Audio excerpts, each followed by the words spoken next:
Childhood friendship is on the brink. Who will talk and who will walk? Find out next.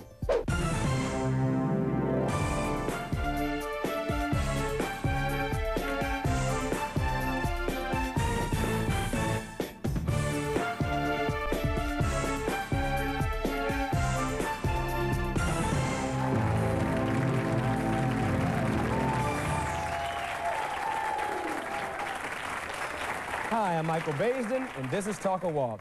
Now, Kim and Ryan have been married for 3 years. They brought their first home 1 year ago. Now they have a major conflict over the house and is threatening to tear their marriage apart. She wants Ryan to sell the house, or she'll take her 2 children and move out. Please welcome Kim and Ryan to the show. How you doing, folks? Good, how are you? Ryan, thanks for coming. How you doing? Now, Kim, why are you so intent on moving out of this home? Okay, Ryan and I bought this house a year ago. And this house needed major renovation. It was dirty, smelly, disgusting, very scary. There was spray paint on all over the walls. The carpet was black. It looked as if somebody had spilt tar all over the place. Mm-hmm. And soon after we moved in, I discovered that the house was haunted. And you really believe this? I honestly believe that our tell house me, is haunted. you talked about the writing on the wall and the tar, but what justifies you calling this house haunted? Okay, well, we have spirits living in the house. I know that for a fact. How do you know that for a fact? My 2-year-old daughter was pushed down the stairs, and if you can imagine somebody being pushed down, you see the emotion, the effect of them physically being pushed down the stairs. Mm-hmm. That's what I saw. I saw her being pushed down, but I did not see a person there pushing her. But I don't think a 2-year-old can have the emotion of being pushed down. Okay, I'm not going to question that. Is there anything else? Oh, there's several. Well, let's hear it all. We want to know. Another one, I was going to bed, and I was not asleep yet. I was laying there praying, and I heard a woman's voice saying, "Look at the window." Just like that. Look at the window. Mm-hmm. I thought, what are you talking about, look out the window? I went back to bed. The next morning, I did my normal routine. I made our bed, and I went into my daughter's bedroom. I made her bed. As I was making her bed, I looked underneath the window, and I saw the number 14 written. Still to this day, I don't know what it was written in. It's not a pencil. It's not a crayon. It's not a marker. It's not paint. All I could do was cry. I was hysterical.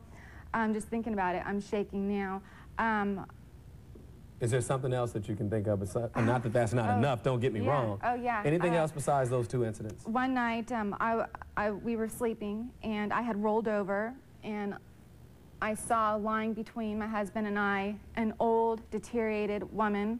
Her face looked as if it was caved in. It looked as if somebody was eating at her face. She had long, white, gray hair pulled up into a ponytail. And if you can imagine watching a scary movie, seeing somebody coming up from the grave looking the way they do, that's exactly how she looked. And I saw her for about 4 to 5 seconds. Was he asleep at the time?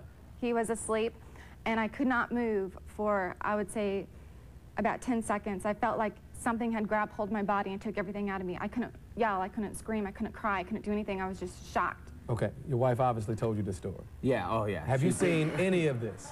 I've seen nothing. I've heard nothing. I don't think anybody else has ever heard anything. You saw the 14.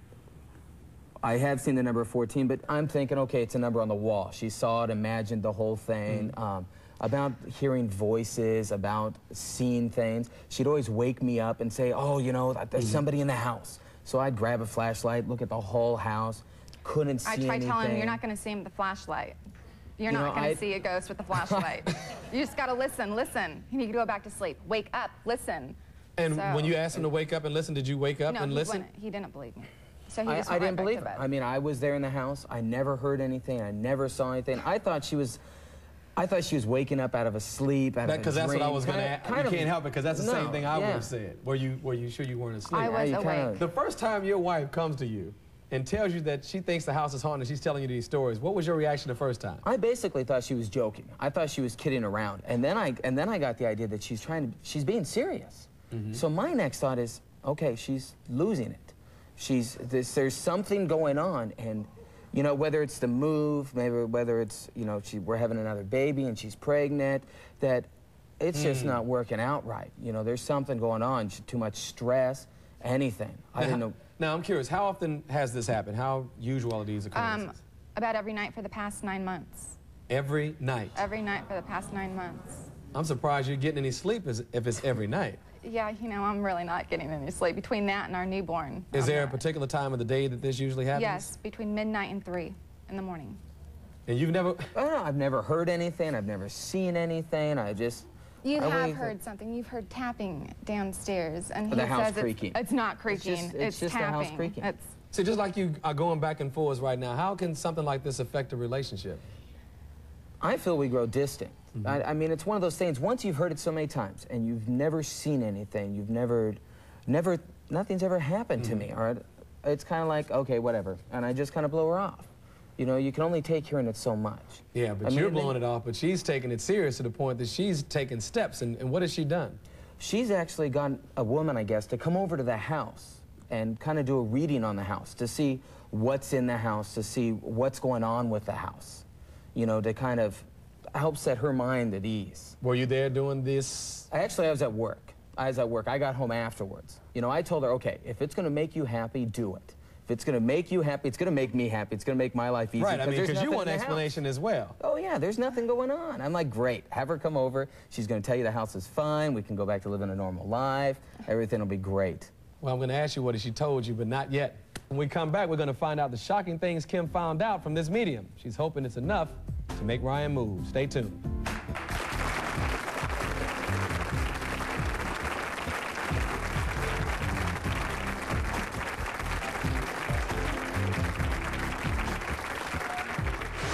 Later on Talk or Walk. When I walked through the breezeway and through the sliding glass door, I was totally overwhelmed with sadness, a lot of violence, and immediately was stopped by an energy that saddened me so much I began to cry. I'm a statistic. One of 24 million Americans with the virus that causes genital warts. I'm a statistic. One of almost 1 million new people with genital warts each year. I'm part of a disturbing trend. Genital warts are the most common viral sexually transmitted disease in America. That's why it's important to know about Aldara, a prescription cream proven to treat external genital warts privately at home. For more information, ask your doctor about Aldara cream or call toll-free 1-866-7-ALDARA. There is no cure for genital warts. Even during treatment, it's possible to spread them to others, and new warts may appear. Aldara cream may weaken condoms and diaphragms. Avoid sexual contact while the cream is on the skin. The most common side effects are redness, peeling, itching, burning, and swelling in the wart area, and yeast infection in women. Aldara cream, the proven private treatment for external genital warts. A special announcement from the American Property Network. You can buy cars for as low as $29 per month. Choose from thousands of cars repossessed and seized by the U.S. Marshal, IRS, FBI, and private organizations. Call 1-800-400-4836. Foreclosed homes and distressed properties are selling for as low as $199 per month. Call 1-800-400-4836. For current auction listings, call 1-800-400-4836. Call toll-free. These are just a few of the wise and caring psychics at Open Horizons. Sample our psychics now with 2 free 5-minute readings. There is someone else, though, around you that likes you. Do you have someone around you, Troy? There's a guy that I know that his name is Troy. I'm getting that Troy is the one for you. This is the prison card. Where is he? He's incarcerated. What did he lie to you about and also stole something from you? He was stealing my credit cards. Bill was struggling with depression before he died? Oh, yeah. This is a pain that he carried for 13 years prior to his passing. Oh, yeah, definitely. One of the things I keep picking up off of you is that there's an old flame who's coming back to you. Hello? Don't, you're shocking me. Okay. I see an Andy and I see business, okay? I do have a brother named Andy. You have a brother named Andy? We were in business together. Oh, okay. Well, there it is. Now experience the Open Horizons difference for yourself with 2 free 5-minute readings. Call 1-800-974-6461. Welcome back to Talk or Walk. We've been talking to Kim and her husband, Ryan. Now, Kim claims their haunted house is destroying her family, but Ryan says he won't let a ghost scare him out of his dream house. Now, I have a question for you. Now, if these occurrences are happening at the same time every day, why not take a camera and just record what's going on? Well, and then you can show it to Ryan. I have a good answer. I mean, I don't believe her, so I'm not going to go through the effort to set up a camera. Okay. I mean, it's just... All right, Ryan. Well, let's find out what our next guest thinks. Her name is Pat Gagliardo. She's a medium. How you doing, Pat? Please stand. Very nice to meet you. Thank you. My pleasure to be here. All right. Now tell me, what is your background in this particular field? I am a police accredited clairvoyant. I've worked with police departments, government, FBI, nationwide, and as far away as Australia. Okay. And to date, I've probably worked on about 450 cases. Okay. Now let's make this clear. Pat, okay. Pat, you're the one that Kim asked to come into the home to, what is the term that you use to? Investigate. Investigate. I am also a paranormal investigator. Okay, thank you very much. What did you find as a result of going to this home? Well, if I can get through this without crying, I'm also extremely sensitive. When Kim phoned me and told me about the experiences, or some of the experiences, and asked me if I would in fact go, I have to tell you, when I walked through the breezeway and through the sliding glass door, and probably within 5 feet of walking into the little dining room area, I was totally overwhelmed with sadness, a lot of violence. I remember turning and looking into their living room and seeing it as it was before with previous occupants. I saw a couch tipped over, painted yellow and black and all different colors. I went to approach and immediately was stopped by an energy that saddened me so much I began to cry. And Kim wanted to speak to me, and I wouldn't let her. I said, the way I work, I can't hear anything. I have to go with my own impressions and what my own guidance is giving me. And I stood there, and I sensed an elderly woman. And I remembered the sadness and an overwhelming feeling of her wanting to be a caretaker, taking care of families. That's all she knew. There was some sort of experience that I felt about her face due to an accident. She may have been burned.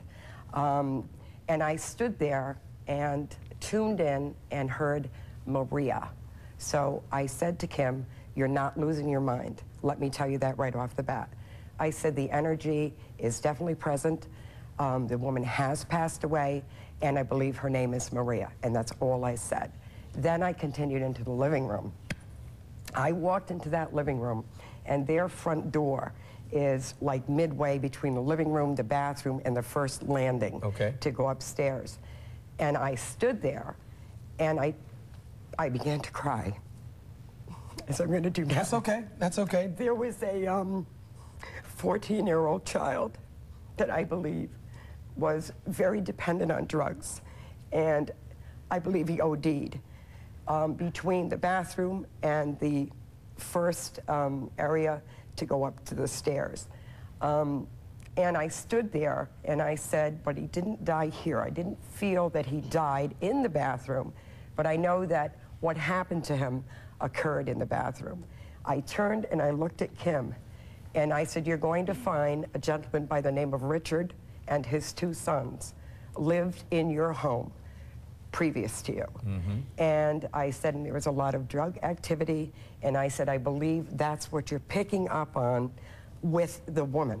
Did you find out anything else as a result of going through the house that was any more devastating than that? Very quickly, tell me about that. Absolutely. I went up the stairs, and I remember going down the short hallway, and I stood in the hallway between their bedroom and going into the child's room, and again got that overwhelming sense of sadness from the spirit of the woman who had passed away many years before. So these only 2 people you were feeling, the 14-year-old and the older woman? And the family of the 14-year-old, and friends that they had come in the house. And I'm just wondering, Ryan, you heard exactly what she's telling me she shared with you, did she not? And what was your reaction to that? Well, I heard the story from Kim. And Kim kind of, she told us, like, about the house, and this is the funny thing, because I heard a lot of the stories I know about the house, I found out through the neighbors. Okay, that was my next question. How much did you know about this house before you moved in? We didn't really know much. When the realtor told us, you know, it looks like a drug house, when we went in there, we said, yeah, okay, this looks like a drug house. And the downstairs bathroom was a drug house. And the former tenants were major drug addicts. and it looked trashed. It looked like there was a drug house. Thank you very much. That's all it looked like. Okay. But, go ahead. No, you go ahead, sir. But, Tell them what the neighbor said. as Kim starts telling me the story on what Pat told her, I go back to thinking of things that I've had, because I talk to the neighbors. We'll be out in the garage talking and stuff, and the neighbors start telling me how the house was a drug house, how the cops were there every other week, how they knew that the kids in the house sold drugs, how they heard noises till 3, 4 o'clock in the morning of people yelling and screaming. So pretty much they verified a lot of the things that she was feeling. They nailed them all right on the head. Okay, well, also in our audience is psychotherapist and marriage counselor, Dr. Lynn Yanni. How you doing, doctor? Good, thank you. Okay. With or without consideration for the haunted house, what's going on with this couple? What I see when I look at you is that there's a solid connection and that a compromise is really kind of easy in that it would probably need to be very practical to accommodate your needs, but really sort of honoring your feelings about the whole thing to really get you out of there. And I would hope that a material thing like a house would not be something that you would allow to breach your relationship, because it's not worth it. If you could just leave the house in a way that would be practical enough to suit you and make it logical, financially and, you know, practically on every level, then it would take care of that sort of issue. But I hear also that you're willing to adjust a little bit, which I think is great and necessary. All right. Well, okay. Go ahead. I think we put so much time and effort into the house. I mean, we've made it everything that we've wanted, from a drug house all the way up. I mean, it would kind of be... Hopefully it would increase the value enough so that when you would sell it, you would get something out of it. And again, that would take care of you. First in the house. Right, and still take care of her at the same time. Thank you very much, doctor. Let me take a few questions. Yes, sir. Stand up for me. Yes, I have a question for Pat, and I believe you, Kim, totally. Please stand, Pat. Why do you think that she's seeing and hearing all these things and Ryan is not? Thank you. That's a good question. Thank you for asking the question, because I was sitting over here trying to get your attention. I wanted to add something.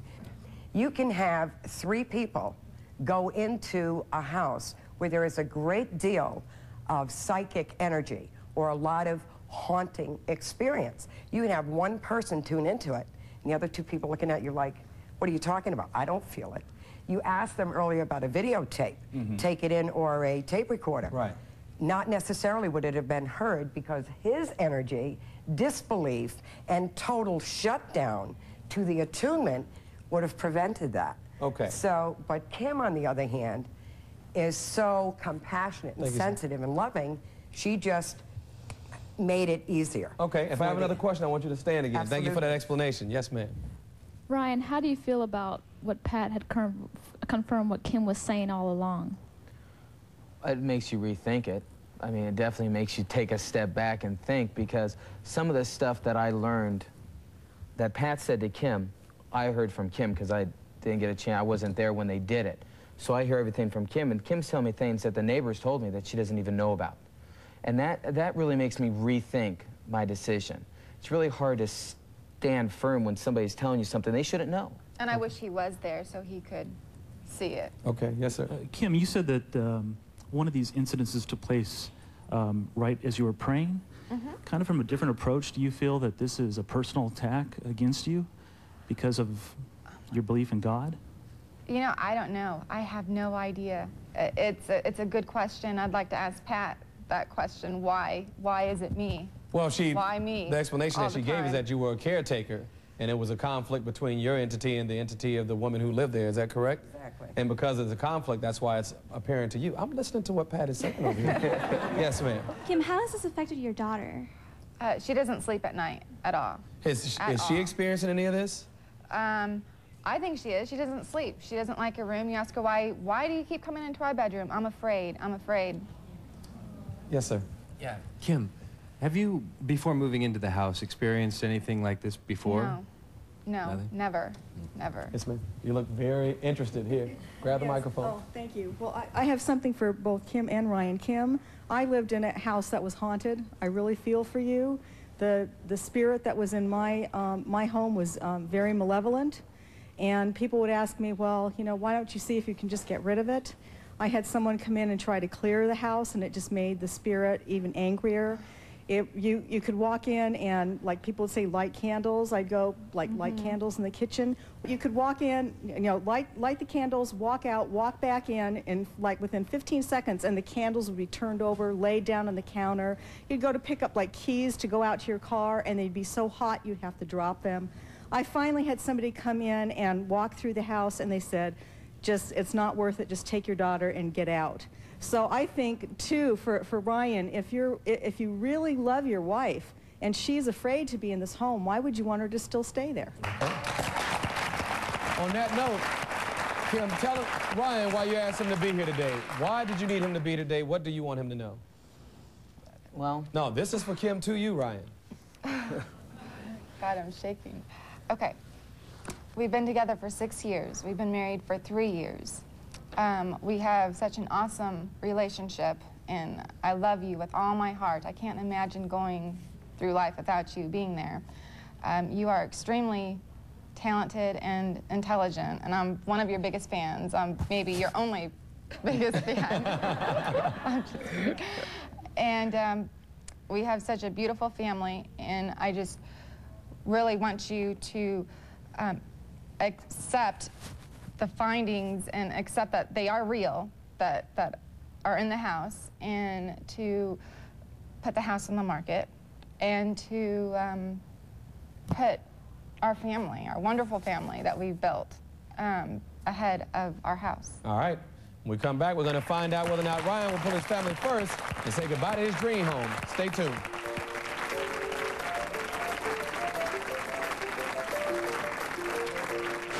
Later on Talk or Walk. About 2 months before we got married, I found out on videotape that he cheated on me and had sex with another woman on videotape.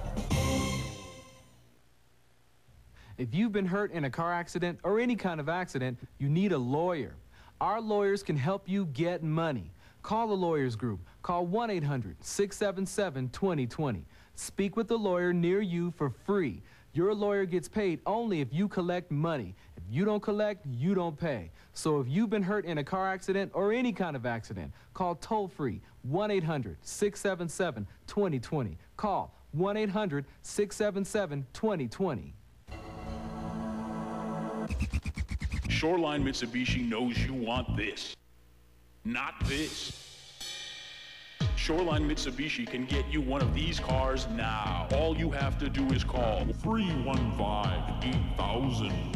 It's our credit approval hotline. It's quick, it's easy, it's just for you. No salesman, no paperwork, no embarrassment.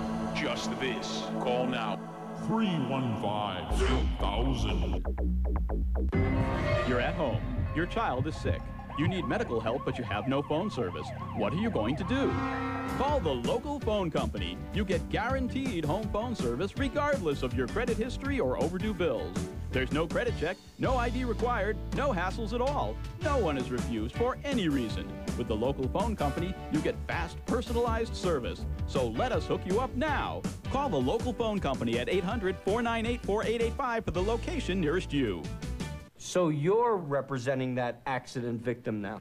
The law offices of Marquis, Salamone, and Morelli. Lost wages.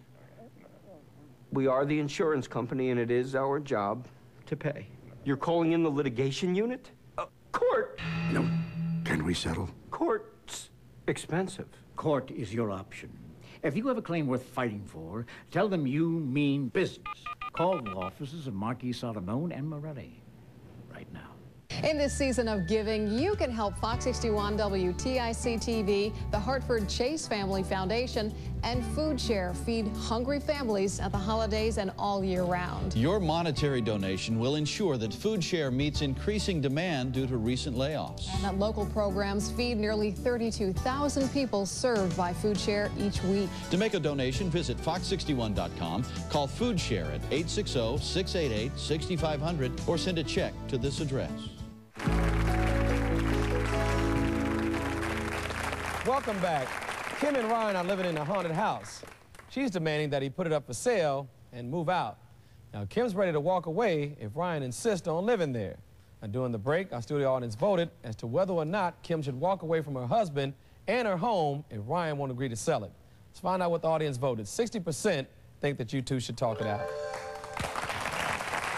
Now, Ryan, as I told you, I'm very intrigued by all this, and I'm sure that Pat's, what do you call it, reading, investigation, thank you very much, of the home has also intrigued you. So your wife is very serious about this. With that information, do you have anything to say to her before she makes a decision about your situation in your marriage. Okay. I know we put a lot of work into this house, and I know that it's what we've always wanted.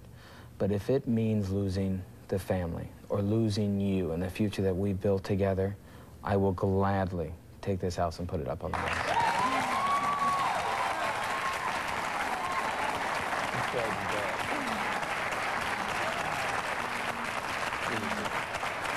Now, Kim, I'm not going to even ask you if you're going to talk or walk. I'm sure that you're going to work it out. Do you have anything to say to your husband now that he's come to terms with this? Thank you, thank you, thank you. After a year of all of this, just thank you for understanding and sitting here and saying, yes, you're going to work this out. Thank you, Kim. Thank you, Ryan, Pat. Doctor, we'll be right back.